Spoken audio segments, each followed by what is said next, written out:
शुरू से ही देख रहा हूँ कि बहुत सारे मेजॉरिटी पेशेंट्स मतलब आप 70-75% मतलब 2/3 पेशेंट्स हो गए। वो सारे पेशेंट्स जो हैं वो बच सकते हैं, लेकिन वो क्योंकि हमारे पास लेट पहुँचे इसलिए हम कुछ भी नहीं कर सकते। हमें उन्हें बोलना पड़ता है कुछ नहीं करो, सेवा करो।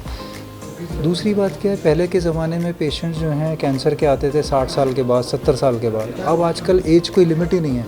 20 साल के व्यक्ति को भी कैंसर हो रहा है, 25 साल के, 30, आप नाम बोलो उस एज का कैंसर का पेट का मरीज़ है हमारे पास। तो ऐसे में कितना वेस्ट ऑफ ह्यूमन लाइफ है जस्ट बिकॉज ऑफ इग्नोरेंस, क्योंकि पेशेंट को नॉलेज नहीं है कि उसके सिम्टम्स कैंसर के हो सकते हैं। वो उसको टाल रहा है और जब पहुंचा तो लाइलाज हो गया। तो इसलिए हमने ये डे बनाया कि पहला एस्पेक्ट प्रिवेंटिव एस्पेक्ट, कि हम अवेयरनेस क्रिएट करें, लोगों को नॉलेज दें जिससे वो अवेयर हों कि हम इनसे बच कैसे सकते हैं।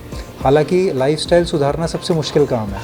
दूसरा हमारा मकसद है कि जैसे ही पेशेंट को लक्षण हो, नॉन स्पेसिफिक सिम्टम्स जैसे एसिडिटी होना मतलब ये नहीं कि कैंसर हो गया, लेकिन अगर एसिडिटी का आप दवाइयों से इलाज ले रहे हो और फिर भी 2 से 3 हफ्ते में आराम नहीं मिल रहा, तो फिर ये कंसर्निंग बात हो सकती है। तो हमें स्पेशलिस्ट, गैस्ट्रो के जो स्पेशलिस्ट डॉक्टर्स हैं उनके पास जाके उनसे टेस्ट कराना चाहिए।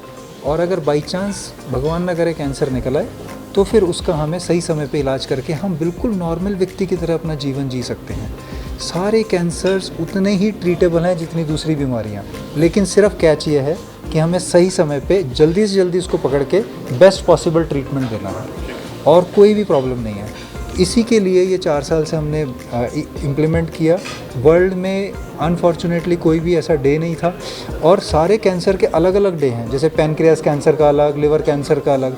लेकिन पेट के जो 7 अंग हैं, इन सारे 7 अंग के कैंसर्स का इनिशियल स्टेज में जो लक्षण होते हैं वो सब सिमिलर हैं, और सबको मिला के ये commonest cause of cancer death है। इसलिए हम चाहते हैं कि इस पेट को एक अंग मान के इसके लक्षणों को कैंसर के रूप से हम अवेयर कराएं, नॉलेज दें। इसलिए हमने आज का थीम भी ये रखा है इस बार का, इस साल का, अवेयरनेस इज़ पावर। अगर आप लोग अवेयर हैं, हम सब अवेयर हैं, तो हम पावरफुल हैं, हम कैंसर को हरा सकते हैं।